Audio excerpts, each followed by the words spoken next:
সবাই কেমন আছেন? বিশ্ব ভালোবাসা দিবস কেমন গেল আপনার? তো এই বিশ্ব ভালোবাসা নিয়ে কথা বলার ইচ্ছে ছিল না, কিন্তু এই বিশ্ব ভালোবাসা দিবসকে কেন্দ্র করে বাংলাদেশে অনেকগুলো ঘটনা ঘটে গেছে। তাই বাধ্য হইলাম যে ঘটনাগুলো নিয়ে কিছু কথা বলা প্রয়োজন। কারণ যে ঘটনাগুলো ঘটছে এগুলো আগে বাংলাদেশে কখনোই ঘটে নাই। আর এই ঘটনাগুলো ঘটেছে কে? চট্টগ্রামে একটা ঘটনা ঘটছে, টাঙ্গাইলে একটা ঘটনা ঘটছে, আবার ঢাকা বিশ্ববিদ্যালয়ে দুইটা তিনটা ঘটনা ঘটে গেছে। ওগুলো নিয়ে কথা বলবো। সম্পূর্ণ ভিডিওটা শুনবেন, বোঝার চেষ্টা করবেন। প্রথমে আসেন, এই যে এই আপারে দেখতেছেন, এই আপার একটা কাহিনী আছে। আবার এই যে এই বাইরে দেখতেছেন, এই বাইরের একটা কাহিনী আছে। কিন্তু এই দুইজনের কাহিনীটা কিন্তু খুবই মারাত্মক। আপনার এই কাহিনীটা একটু পরে শোনাই। তার আগে বলি, চট্টগ্রামে আজকে ভালোবাসা দিবসের বিরুদ্ধে, মানে প্রেমের বিরুদ্ধে মিছিল বাইরেছে। কিছু হুজুররা এটার বিরুদ্ধে মিছিল করছে। ওনাদের দাবি হচ্ছে এটা ভালো না। মানলাম ভাই, এটা ভালো না, কিন্তু ভালোবাসা এটা তো খারাপ না। এই জিনিসটা খারাপ করে কে? কিছু মানুষ। আপনার তাদের বিরুদ্ধে কথা বলেন ভাই।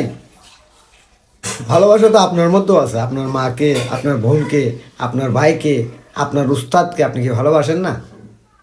তাহলে আপনারা বেকুবের মতো ভালোবাসার বিরুদ্ধে কেন কথা বলেন? যারা ভালোবাসাটাকে খারাপ করতেছে তাদের বিরুদ্ধে কথা বলেন।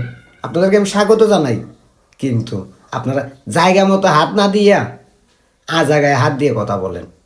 তারপরে টাঙ্গাইলে একটা ঘটনা ঘটছে। টাঙ্গাইলে ফুলের দোকান গতকাল রাতে ভাঙ্গা দিছে তৌহিদি জনতারা। কেন ভাঙছে? বলতেছে ভালোবাসা দিবস উপলক্ষে এই ফুল বেচা হারাম। কিন্তু আমার প্রশ্ন হচ্ছে, এই যে তৌহিদি জনতা ফুল বেচা হারাম বলে, এই তৌহিদি জনতা যে হুজুর, এরা তো বিয়ের সময় ফুল দিয়ে বাসর সাজায়। এরাও তো এদের হুজুরকে, এদের উস্তাদকে যখন বরণ করে তখন ফুল দিয়ে মালা দেয়। তাহলে ফুলের দোকানের দোষটা কি? এই তৌহিদি জনতার কাছে কি এই প্রশ্নের উত্তর আছে? ফুলের তো কোনো দোষ নাই। আর তাই আমার মনে হয় বাংলাদেশে এই মুহূর্তে সবচাইতে বড় আতঙ্কের নাম তৌহিদি জনতা।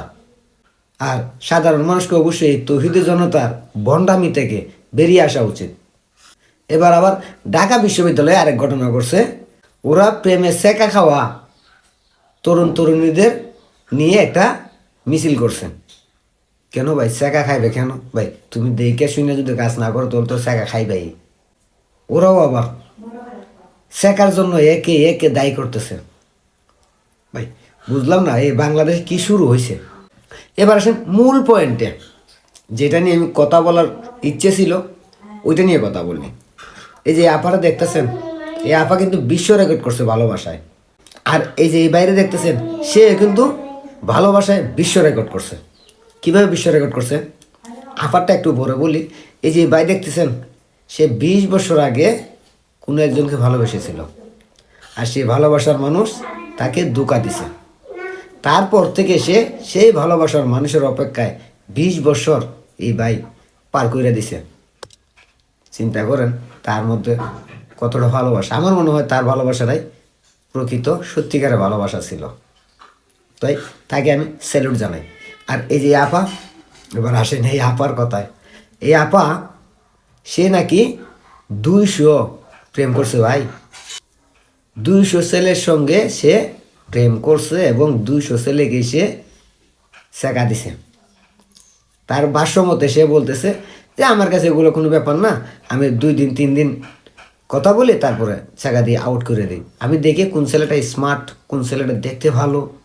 আমি যখন কোথাও যাই তখন স্মার্ট একটা ছেলে নিয়ে যাওয়াটা খুবই প্রয়োজন।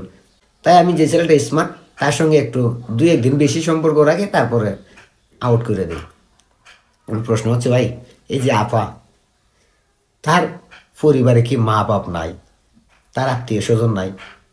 তারে কি জুতা পিটা করতে পারে না? করছোস ভাই। একজন মানুষ একটা প্রেম করলে লজ্জায় কারো বলে না। কাউকে যদি ভালোবাসেতে সত্যিকারের ভালোবাসা হলে সে বলতে বলতে কয়েক বছর লাগাই দেয় অনেকেই। আর এই মেয়ে 200 প্রেম করছে, আবার মিডিয়ার সামনে এসে বড় গোলা করে কথা বলতেছে যে আমি করছি, আমি এইসব করছি। এখন আমার প্রশ্ন হচ্ছে, এই আপা 200 প্রেম করছে, 200 ছেলের জীবন নষ্ট করছে, তাহলে 200 ছেলের সাথে সে কিছু না কিছু তো অবশ্যই করছে ভাই। সবাই তো আর আমার মতো পাবলিক না, মানে বেকুব না যে জায়গা হওয়ার পরে বা প্রেম করার পরে কিছু করবে না। আর তো কিছু না কিছু অবশ্যই করছে। এত সুন্দর একটা মেয়ে, আপনার কাছে কি মনে হয়? আর তার সাথে বড় কথা, এই যে আপা, এই আপার মতো কিছু দুর্চরিত্রা, লম্পট, বদমাইশ মহিলারাও আছে ওনার মতো আর কি। নাহলে ভাই 200 ছেলের জীবন নিয়ে মেয়েটা খেলছে, কিভাবে এসে মিডিয়ার সামনে আবার বলে? আর এই ভাইটা দেখেন, এই ভাইটাও তো একটা প্রেম করছিল, 20 বছর কাটায় দিছে। এটাকে ভালোবাসা বলবেন না এটাকে ভালোবাসা বলবেন? এইটার মতো মানুষ, এইটার মধ্যে মহিলা, এইটার মধ্যে মেয়ে, এই ধরনের মানুষদের জীবনের সবচেয়ে বড় বাধা হয়ে দাঁড়ায়। আমি এই মেয়েটাকে সেলুট করি আর এটাকে ধিক্কার জানাই।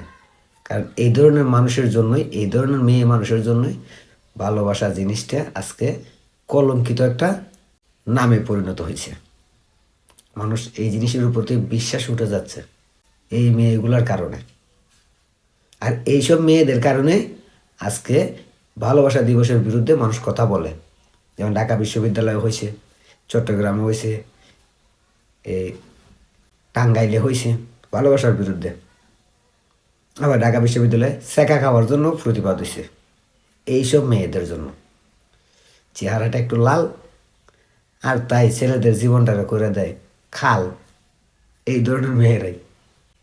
তো আমার এইসব বিষয় নিয়ে কথা বলি না, মনে হইলো যে আপনাদেরকে এই জিনিসগুলো দেখাই, বুঝাই, যদি আপনারা একটু সতর্ক হন আর কি এই ধরনের মেয়েদের কাছ থেকে, যাতে একটু বাইচে থাকতে পারেন। এই জন্যই ভিডিওটা করলাম। সবাই এই ধরনের মেয়েদের কাছ থেকে দূরে থাকবেন, আর এই ধরনের বাইদের পাইলে বুকে জড়িয়ে সম্মান জানাবেন, যে কারো জন্য 20 বছর অপেক্ষা করতে পারে, তাকে সম্মান জানানো উচিত। আর এই ধরনের মেয়েদের পরিবার যদি নাও করতে পারে শাসন, আপনার আমার উচিত এগুলারে ধৈর্যা সাটিং করা। সব ভালো থাকবেন, সুস্থ থাকবেন, আর একটু বুঝে শুনে কাজ কারবার করবেন। আল্লাহ হাফেজ।